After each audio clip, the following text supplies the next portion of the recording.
Last month, the Michigan Supreme Court made a ruling that changes the state's Wrongful Death Act and how it works for families. Joining us now to talk more about that and the impact that this could have on families is attorney Brian McKeen. Thank you for being here. Happy to be here. So, Brian, if you could get us up to speed with this update, what does this mean now for families?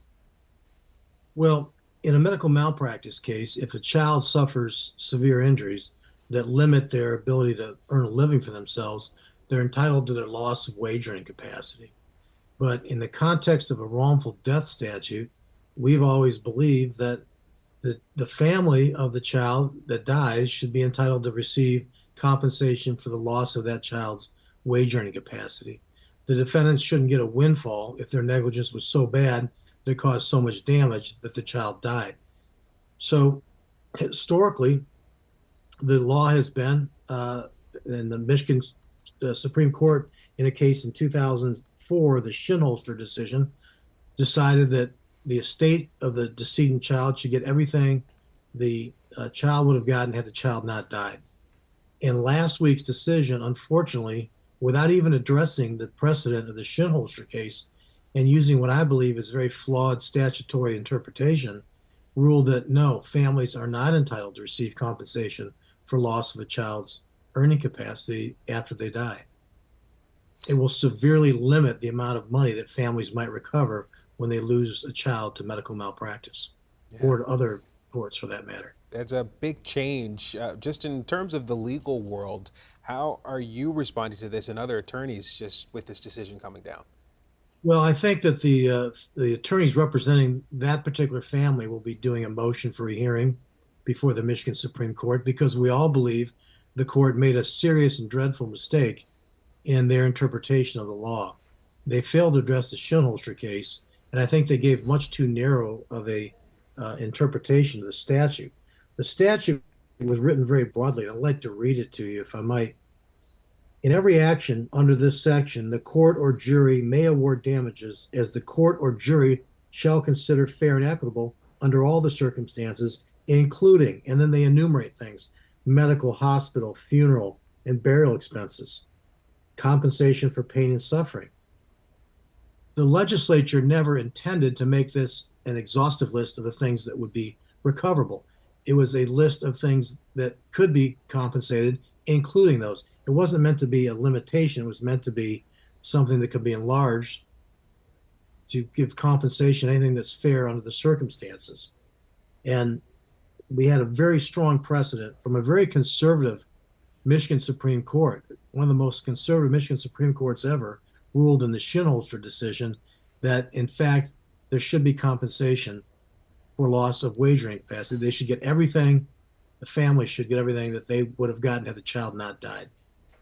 What does this mean for families that have litigation kind of moving now through the system concerning this? Well, what people don't realize in Michigan, in medical malpractice cases, we have caps on things like pain and suffering, loss of society and companionship.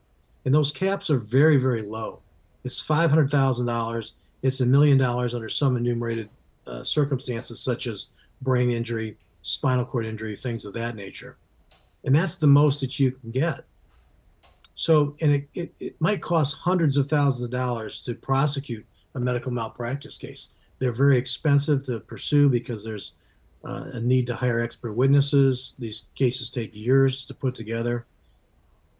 And it will severely limit the amount of money that a family can get. And it puts just a ridiculous cap over the heads of these families and doesn't put adequate value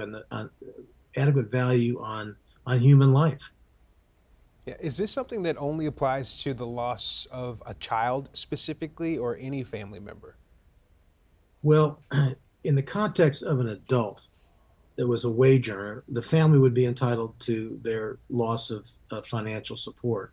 But in the context of someone who didn't have dependents, under this interpretation of the law, they're not going to get any compensation, even if they would have gone on to earn millions of dollars in the future. What people don't realize is when a child dies, and I've represented dozens and dozens, if not hundreds of families that have lost children to medical malpractice or ordinary negligence, and families never get over it. It's a loss that stays with them for the rest of their lives. And to put such a minimal value on human life, I think is an injustice. Yeah. Lastly, Brian, any advice you have for families that may be impacted by this? Well, let's have hope.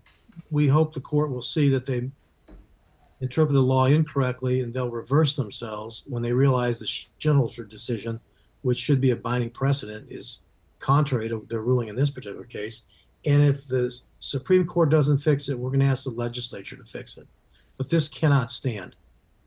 There needs to be full and fair compensation for victims of tort, including victims of medical malpractice, and including families who lose a child. And the current state of affairs with this ruling last week is drastically unfair to families who lose children as a result of negligence. Attorney Brian McKeen, thank you again for your time. My pleasure. Thank you, Terrence.